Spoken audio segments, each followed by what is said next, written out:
గత ప్రభుత్వం చేసిన అప్పులకు మిత్తిలు కడుతూనే సంక్షేమ పాలన కొనసాగిస్తున్నామన్నారు ముఖ్యమంత్రి రేవంత్ రెడ్డి. ప్రజలకిచ్చిన ప్రతి హామీ నెరవేరుస్తామన్నారు. గోల్కొండ కోటలో జాతీయ జెండా ఆవిష్కరించిన రేవంత్ రాష్ట్ర హక్కుల విషయంలో రాజీ పడే ప్రసక్తే లేదన్నారు. ఎవరి బెదిరింపులకు సర్కార్ భయపడదని కౌంటర్ ఇచ్చారు. కృష్ణా గోదావరిలో రాష్ట్రానికి అన్యాయం జరగనివ్వబోమన్నారు సీఎం రేవంత్ రెడ్డి.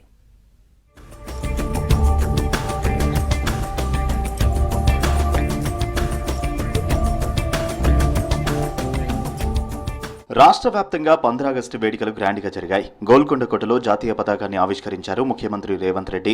ఆ తర్వాత పోలీసుల గౌరవ వందనం స్వీకరించారు. అహింసా పద్ధతిలో మహాసంగ్రామాన్ని గెలిచామన్నారు ముఖ్యమంత్రి. స్వాతంత్ర్య పోరాటంలో ప్రపంచానికి సరికొత్త మార్గం చూపామని చెప్పారు. 1947లో నెహ్రూ చేసిన ప్రసంగం జాతిని మొత్తం ఏకం చేసిందన్నారు సీఎం రేవంత్ రెడ్డి.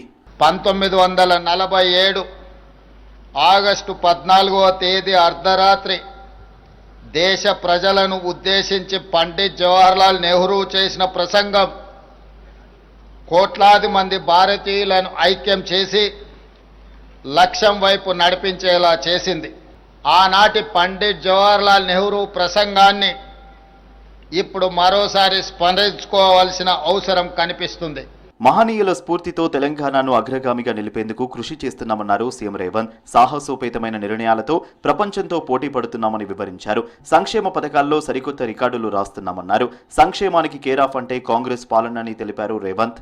ఆనాటి స్ఫూర్తిని, ఆ మహనీయుల వారసత్వాన్ని కొనసాగిస్తూ తెలంగాణ రాష్ట్రాన్ని ప్రపంచంలోనే అగ్రభాగాన నిలబెట్టే లక్ష్యంతో ఈనాడు మేము పరిపాలన కొనసాగిస్తున్నాం. ఆ స్ఫూర్తితోనే తెలంగాణ ప్రజాప్రభుత్వం ప్రజా సేవను కొనసాగిస్తుంది. రైతులకు ఇచ్చిన మాటను నిలబెట్టుకున్నామన్నారు సీఎం. గతేడాది 15 ఆగస్టున 2 లక్షల రుణమాఫీ చేశామన్నారు. రైతు భరోసాకు పరిమితులు లేకుండా 9 రోజుల్లోనే పూర్తి చేశామన్నారు రేవంత్. ధాన్యానికి బోనస్ 24 గంటల్లో రైతుల ఖాతాలో వేశామన్నారు. కాళేశ్వరం చుక్క నీరు లేకపోయినా ధాన్యం దిగుమతిలో నెంబర్ 1గా నిలిచామన్నారు రేవంత్. గత ఏడాది ఆగస్టు 15న రైతు రుణమాఫీకి శ్రీకారం చుట్టాం. రాష్ట్రంలో ఉన్న 25,35,000 మంది రైతులకు 20,617 కోట్ల రూపాయలు ఏక మొత్తంగా 2 లక్షల రూపాయల రుణమాఫీ చేసి శాశ్వతంగా రుణ విముక్తుల్ని చేయడమే కాదు, స్వేచ్ఛ వాయువులను ఈనాడు ప్రజా పాలన రైతులకు అందుబాటులోకి తీసుకొచ్చింది. కృష్ణా గోదావరి జలాల విషయంలో రాజీ పడే ప్రసక్తే లేదన్నారు సీఎం. మన వాటా సాధించే వరకు ఎవరి బెదిరింపులకు లొంగేది లేదన్నారు.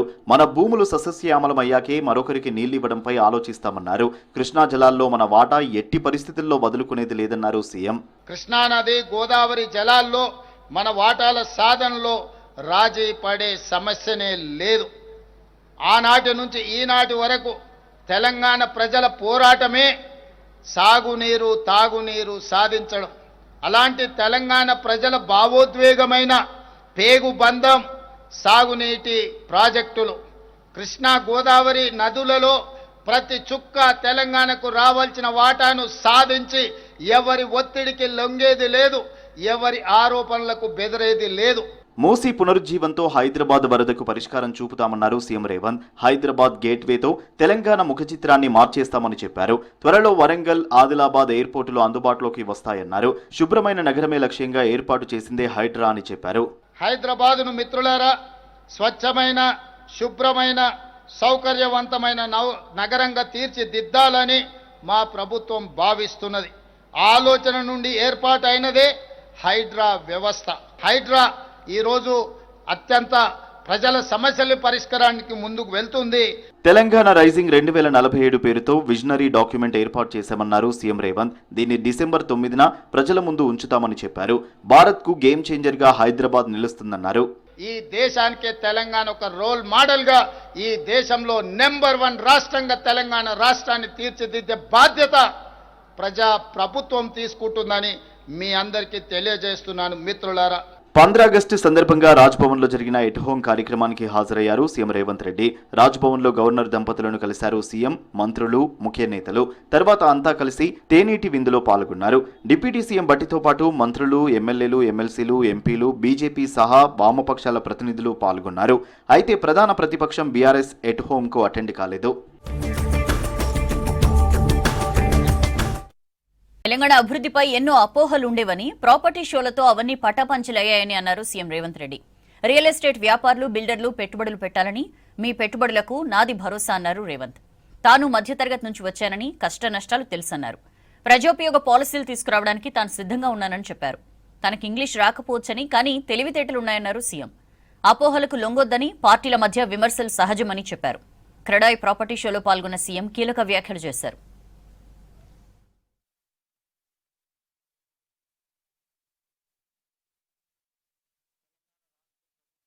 నూతనంగా ఏర్పడ్డ తర్వాత కొన్ని అపోహలు, అనుమానాల నుంచి అభివృద్ధి పదం వైపు నడవడానికి ప్రణాళికలు సిద్ధం చేసుకొని ముందుకు వెళ్తున్న సందర్భంలో అపోహలను అన్నిటిని కూడా పటాపంచలు చేస్తూ క్రెడాయ్ హైదరాబాద్ ప్రాపర్టీ షో నిర్వహించి ఈ వేదిక మీద నుంచి అపోహలు సృష్టించడం ద్వారా అభివృద్ధిని అడ్డుకోవాలనుకుంటున్న వాళ్లకు కనువిప్పు కలిగించడానికి కార్యక్రమాన్ని ఏర్పాటు చేసి హైదరాబాద్ నగరం ప్రపంచ నగరాలతో ఏ విధంగా పోటీ పడుతుందో, ప్రపంచ దిగ్గజ నగరాలైన న్యూయార్క్, టోక్యో, సింగపూర్ లాంటి నగరాలతో హైదరాబాద్ ఏ విధంగా పోటీ పడబోతుందో, ఒకటి పాలసీస్, రెండు కన్స్ట్రక్షన్ ఆర్ బిల్డింగ్ అసెట్స్. ప్రజలకు అందుబాటులో ఉన్నప్పుడు, పెట్టుబడులు ఆకర్షించినప్పుడు అభివృద్ధి వాటంతట అవే వేగంగా పరిగెత్తుతాయి. మీ పెట్టుబడులకు రక్షణ కల్పించడమే కాదు, మీ పెట్టుబడులకు లాభాలు వచ్చే విధంగా మీ వ్యాపారాలను ప్రోత్సహించే బాధ్యత మా ప్రభుత్వానిది, నాది అని చెప్పి మీ అందరికీ ఈ వేదిక మీద నుంచి నేను విజ్ఞప్తి చేస్తున్నా. నేను సగటు మధ్యతరగతి ఆలోచన ఉన్న ముఖ్యమంత్రినే తప్ప కొల్లగొట్టి నిర్మాణాలు చేసుకోవాలి, కొల్లగొట్టింది విదేశాలకు తరలించుకోవాలన్న గొప్ప మనసు, పెద్ద మనసున్నోని నేను కాదు. పారదర్శకమైన పరిపాలన కోసం పాలసీలు చేయడానికి నాకు అభ్యంతరం లేదు. I can impress with policy. దేశంలోనే కాదు ప్రపంచంలోనే గొప్ప నగరంగా తీర్చిదిద్దడానికి మీ ఆలోచనలు పంచుకోండి నాతో. మీరు అందరు ప్రపంచాన్ని అంతా చూస్తున్నారు. నాకు 10 ఫ్యాక్టర్స్ ఉంటాయి, కానీ మీకు only 1 factor, that is construction, that is infrastructure. సంపాదించింది ఎవడని తీసుకుపోతాడో కానీ సమాజానికి ఇచ్చింది ఎవ్వరు తీసుకెళ్లరు, ఇక్కడనే ఉంటుంది. ఆ మాత్రం జ్ఞానము, పరిజ్ఞానము, అవగాహన తెలంగాణ రాష్ట్ర ముఖ్యమంత్రిగా నాకుంది. నేను నిర్మించదలుచుకున్న ఫ్యూచర్ సిటీ 1000 ఏళ్ళైనా ప్రపంచానికి ఆదర్శంగా నిలబడే ఒక గొప్ప నగరంగా తీర్చిదిద్దుతా. ఎన్నికల్లో ఇచ్చిన ప్రతి హామీ నెరవేర్చుతామన్నారు రాష్ట్ర కార్మిక, మైనింగ్ శాఖ మంత్రి వివేక్ వెంకటస్వామి. చెన్నూరు నియోజకవర్గంలో పలువురు నేతలు, కార్యకర్తలు పెద్ద సంఖ్యలో కాంగ్రెస్ లో చేరారు. బీఆర్ఎస్ నుంచి వచ్చిన 500 మంది కార్యకర్తలకు మంత్రి వివేక్ కండువా కప్పి ఆహ్వానించారు. చెన్నూరులో ఇప్పటికే 100 కోట్ల నిధులతో అభివృద్ధి పనులు జరుగుతున్నాయని చెప్పారు మంత్రి వివేక్. మరో 400 కోట్ల రూపాయలతో అభివృద్ధి పనులు మొదలు పెడతామన్నారు. మూతపడ్డ ఆర్ఎఫ్సీఎల్ సంస్థ పునరుద్ధరణ కోసం కృషి చేస్తామన్నారు వివేక్. కాంగ్రెస్ పార్టీలో తాను కూడా కార్యకర్తనేనని చెప్పారు. తన గెలుపు కోసం కృషి చేసిన ప్రతి కార్యకర్తను కంటికి రెప్పలా కాపాడుకుంటానని భరోసా ఇచ్చారు మంత్రి వివేక్.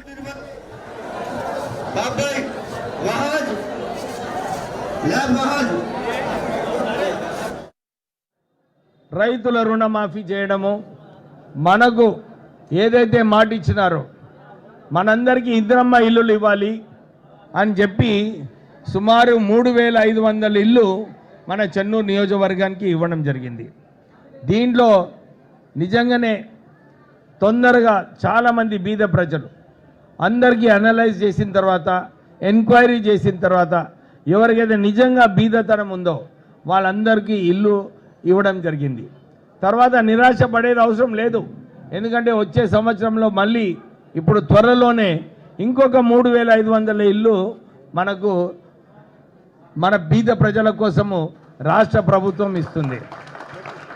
ఒక మంచి విషయం ఏంటంటే ఇప్పటి వరకు సుమారు 100,000 ఇళ్లకు బేస్మెంట్ వర్క్ కట్టుకొని వాళ్ళందరికీ కూడా ₹1,00,000 వాళ్ళ అకౌంట్లలో రావడం జరుగుతుంది. అంటే మనము మన గ్రామాలలో మన సీనియర్ నాయకులందరూ కూడా, మీరందరూ ఎవరికైతే ఇల్లులు స్తోమత లేదో వారికి ఐకేపీ నుంచి లోన్ ఇప్పించి వీళ్ళు కూడా ఇల్లులు చూసుకునే బాధ్యత మనందరు కార్యకర్తలు ఉన్నదని చెప్పి మళ్ళొకసారి మీ అందరికి చెప్తున్నాను. ఇల్లు ఇవ్వడమే కాదు, వారికి సన్న బియ్యం ఇవ్వాలి.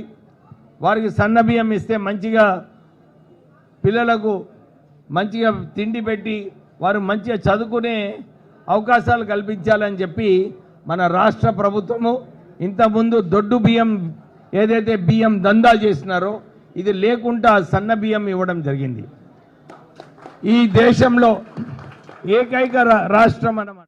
దేశమంతా స్వాతంత్ర్య దినోత్సవ వేడుకలు ఘనంగా జరిగాయి. ఢిల్లీలోని ఎర్రకోటపై త్రివర్ణ పతాకాన్ని ఆవిష్కరించారు ప్రధాని మోదీ. ఆత్మనిర్భర్ భారత్ లక్ష్యంగా ప్రభుత్వం పనిచేస్తున్నట్లు చెప్పారు. త్వరలోనే జీఎస్టీ విధానంలో సంస్కరణలు తెస్తామన్నారు ప్రధాని. జోరు వానలోనూ 15 ఆగస్టు వేడుకల్లో పాల్గొన్నారు ఏలోపీ రాహుల్ గాంధీ.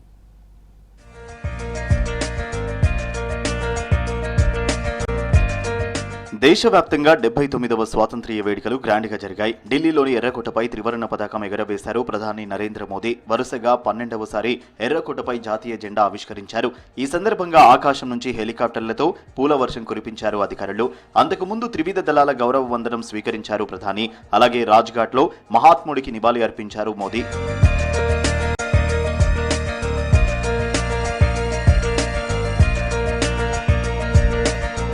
15 ఆగస్టును పురస్కరించుకుని ఎర్రకోటపై నుంచి ప్రసంగించారు ప్రధాని మోదీ. ఆత్మనిర్భర్ భారత్ లక్ష్యంగా ముందుకెళ్తున్నట్లు వివరించారు.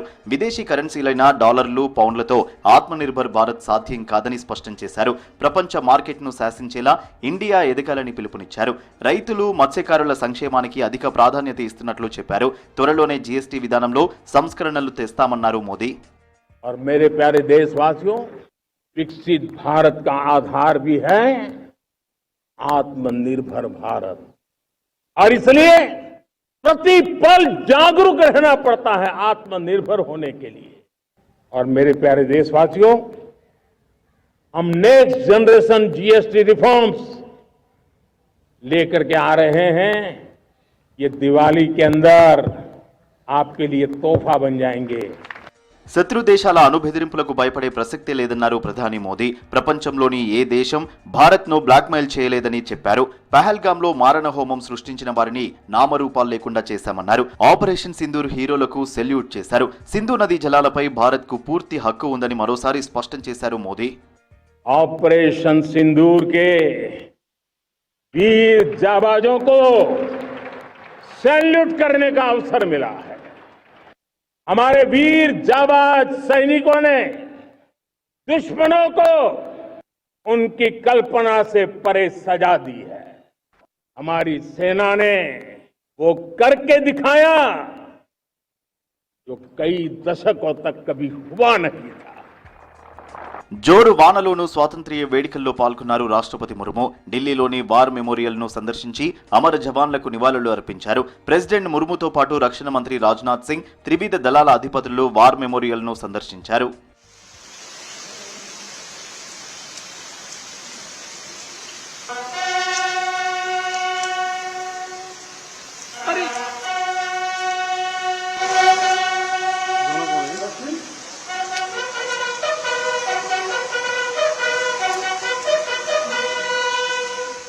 ఢిల్లీలోని ఏఐసీసీ హెడ్ ఆఫీస్లో స్వాతంత్ర్య దినోత్సవం ఘనంగా జరిగింది.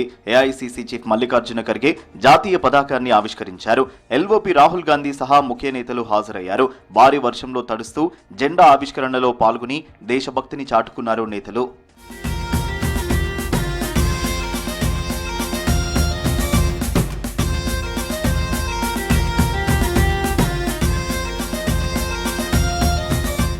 స్వాతంత్ర్య దినోత్సవం సందర్భంగా ఢిల్లీలో భారీ భద్రత ఏర్పాటు చేశారు అధికారులు. ఎలాంటి అవాంఛనీయ ఘటనలు జరగకుండా 11,000 మంది సెక్యూరిటీ సిబ్బంది మోహరించారు. సిటీ మొత్తం సీసీటీవీ కెమెరాలతో నిఘా పెట్టారు.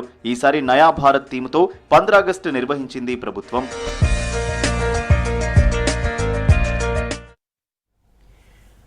బనకచెర్ల నిర్మాణంపై మరోసారి పాత పాటే పాడారు ఏపీ సీఎం చంద్రబాబు. అమరావతిలో 15 ఆగస్టు వేడుకల్లో పాల్గొన్న ఆయన ఏపీ విధ్వంసం నుంచి వికాసం వైపు పయనిస్తోందని చెప్పారు. విజయవాడలో డిప్యూటీ సీఎం పవన్ తో కలిసి స్త్రీ శక్తి పథకం ప్రారంభించారు సీఎం.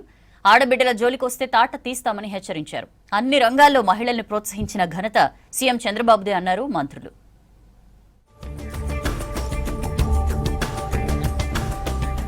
ఏపీ వ్యాప్తంగా 15 ఆగస్టు వేడుకలు ఘనంగా జరిగాయి. అమరావతిలో స్వాతంత్ర్య దినోత్సవ వేడుకల్లో పాల్గొన్నారు CM Chandrababu.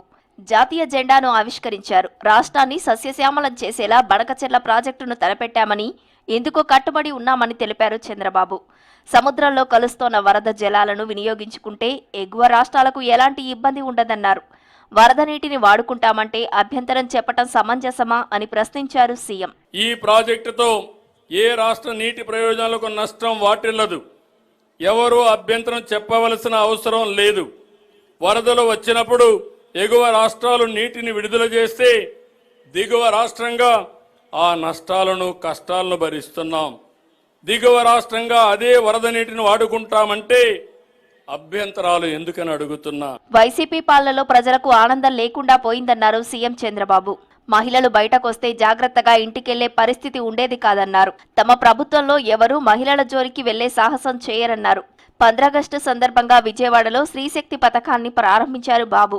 Deputy CM Pawan Kalyan, మంత్రి నారా లోకేష్ తో కలిసి మహిళలకు ఉచిత బస్సు ప్రయాణాన్ని ప్రారంభించారు. ఈ సందర్భంగా ఉండవల్లి సెంటర్ నుంచి తాడపల్లి వరకు పవన్, లోకేష్ తో కలిసి బస్సులో ప్రయాణం చేశారు. ఆర్టీసీ బస్సుల్లో ఆడబిడ్డలకు స్త్రీశక్తి పేరుతో ఉచిత ప్రయాణాన్ని కానుగ్గా ఇస్తున్నాం. Palle Velugu, ultra Palle Velugu, city ordinary express, metro express బస్సుల్లో మహిళలకు ఉచితంగా ప్రయాణించవచ్చు. కూటమి